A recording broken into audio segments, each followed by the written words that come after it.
How many students? 4? Did you want milk? Coming up. Hi, Andy. You got it. My name is Nate McGill, 4 with milk, please. Very good food. 5. principal of Ethel Baker Elementary. How long have you been with the district? Well, I was a student down the street with the district when I was 8, but working for it for 17 years. How many students? 5. Did you want milk? 5 with milk, please. Sacramento City Unified faced tough growing pains during an abrupt, unprecedented pivot to distance learning. I mean, there's sort of like a blanket of trauma on everybody that we don't really recognize. Okay. 4.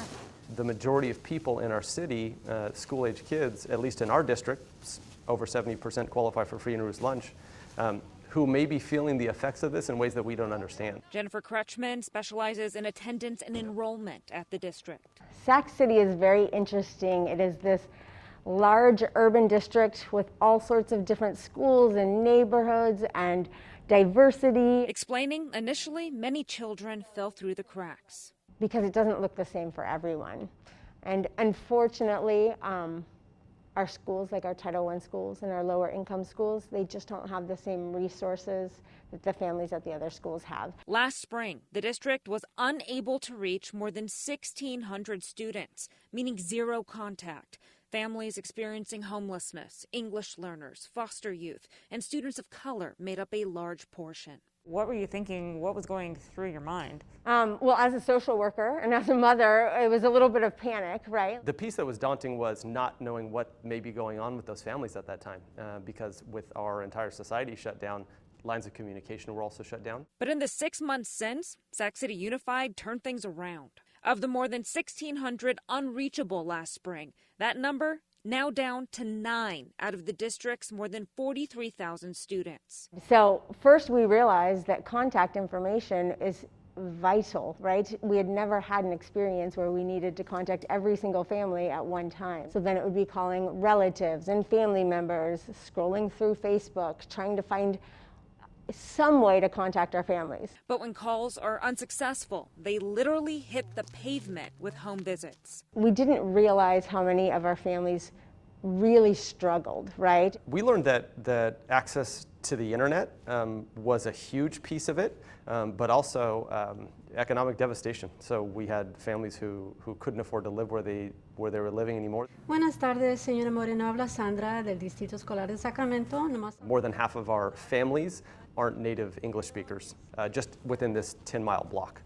So we have Spanish, Hmong, Pashto, Marshallese is another big piece. Our EL students, or our students where English wasn't their native language, they were disproportionately represented on our unreachable students lists. And that's, I believe, because they just didn't know how to log in. They didn't know how to access the internet. The district learning hard lessons and developing stronger outreach. Thank you for calling Sacramento City Unified. This is Sandra. How can I help you? Oh, sí. Hola, señora. Qué bueno que me habló. We make sure that they have everything they need to connect, and then we actually ask the families what's really going on, you know, how can we help you? ¿Me podría dar las razones por qué ha faltado? Tiene 1, 2, 3, 4, como 5 faltas. 5 absences. He said at the beginning that he had no internet and the principal was able to give him a hotspot. Outreach that still requires FaceTime. How often do you still do home visits? We do them just about every single day, depending on the situation. And expanding the role of an educator with compassionate home visits. We're living with a family member. Okay.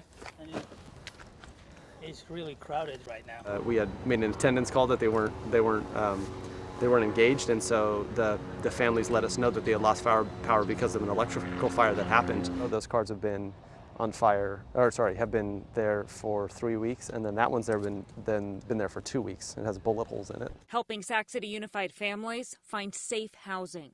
Well, do you guys have CalWorks? Are you CalWorks recipients? Yeah, we do. So you qualify should for homeless qualify assistance. They'll give you 7 days worth to stay at a hotel. And so it was quite several step process to get these families either in a hotel or a different living arrangement. I didn't know about that. Yeah, because of what happened here, you qualify for that. Because more than ever, the home is tied to learning. Well, so right now it means that we are our families are potentially without access to their classrooms, right? But other home visits are stopping by for the seemingly little things. So we are dropping off a Clever badge, which is how students log into their Google Classroom, because she lost hers on Materials Day, and she's a first grader, so it's hard to log in unless you have this thing that you show to the camera. Hi.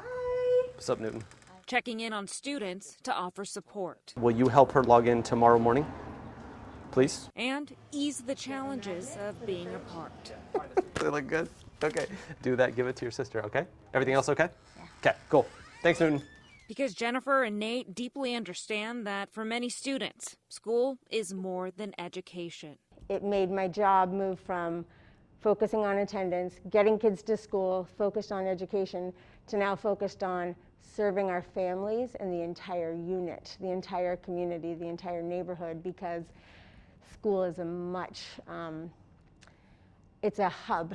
It's a source for all things for them. This is an unprecedented year. What keeps you up at night? I have an extremely hardworking staff who's doing everything that they can to engage and provide high quality instruction, but with that there's going to be learning loss, and that's not just our school, that's everybody. That, what the effects of this may be 10 years down the road, that keeps me up at night. It's just getting wider. The gap is just getting wider, and I know you talked about equity in the district, and that's what my fear is now, is I see it just getting wider through distance learning. In Sacramento, Vicki Gonzalez, KCRA 3 News.